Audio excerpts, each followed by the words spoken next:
सदस्यगण, सभी समर्पित कार्यकर्ता, आप सबको मेरा हृदयपूर्वक प्रणाम। आप सबका बहुत बहुत सारी शुभकामनाओं के सहित अभिवादन। मित्रों, आज देवभूमि उत्तराखंड की इस पुण्य धरा पर हम सब लोग मां गंगा के सानिध्य में गायत्री तीर्थ शांति कुंज के इस दिव्य और तपस्या से अभिभूत परिपूर्ण प्रांगण में जब हम सब लोग यहाँ ऐसे एक दिव्य त्रिवेणी संगम के साक्षी बने, तब आप सबके बीच में आना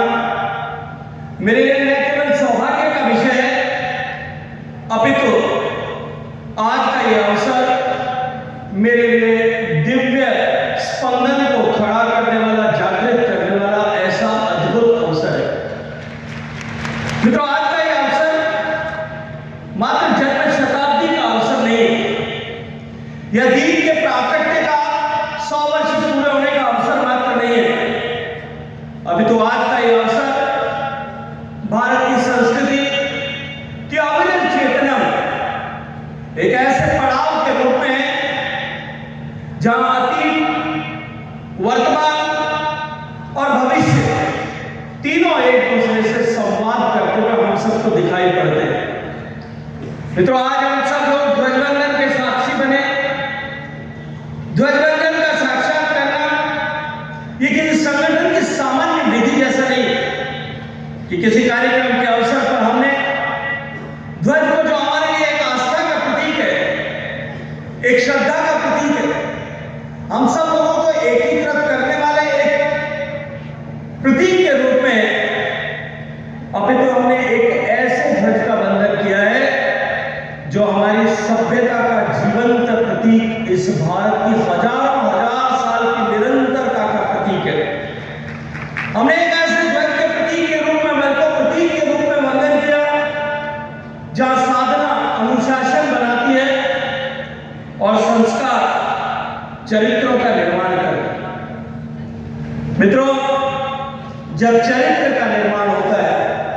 तब राष्ट्र का निर्माण होता है, और जिन राष्ट्रों का निर्माण सामूहिक चरित्र के आधार पर, चरित्र के उन्नयन के आधार पर होता है, वो राष्ट्र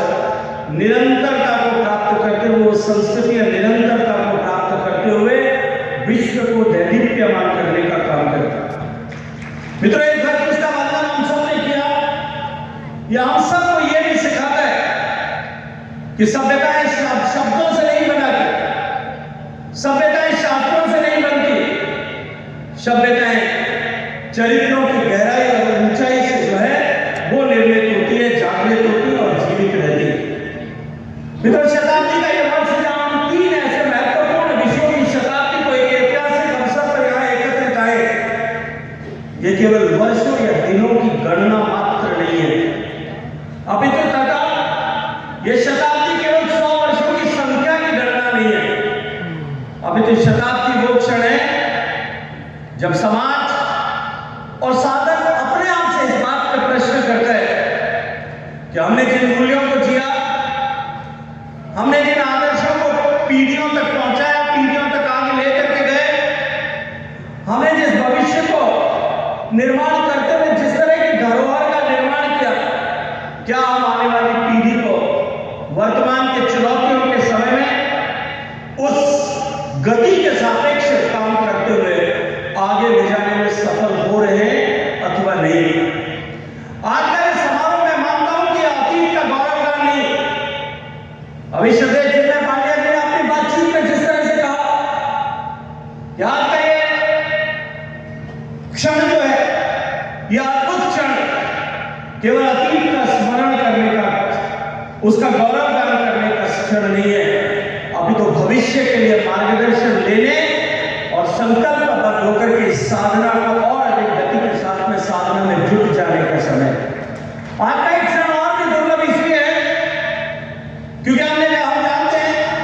कि परम पूज्य गुरु जी, जिन्होंने इतने वर्षों तक अपनी दिव्य चेतना से स्थूल शरीर में रहते हुए भी और सूक्ष्म रूप से हम सबके बीच में उपस्थित रहते हुए भी दशकों से न केवल इस भारतीय चेतना को, भारतीय मनीषा को, भारतीय संस्कार पद्धति को, भारत की संस्कार निर्माण की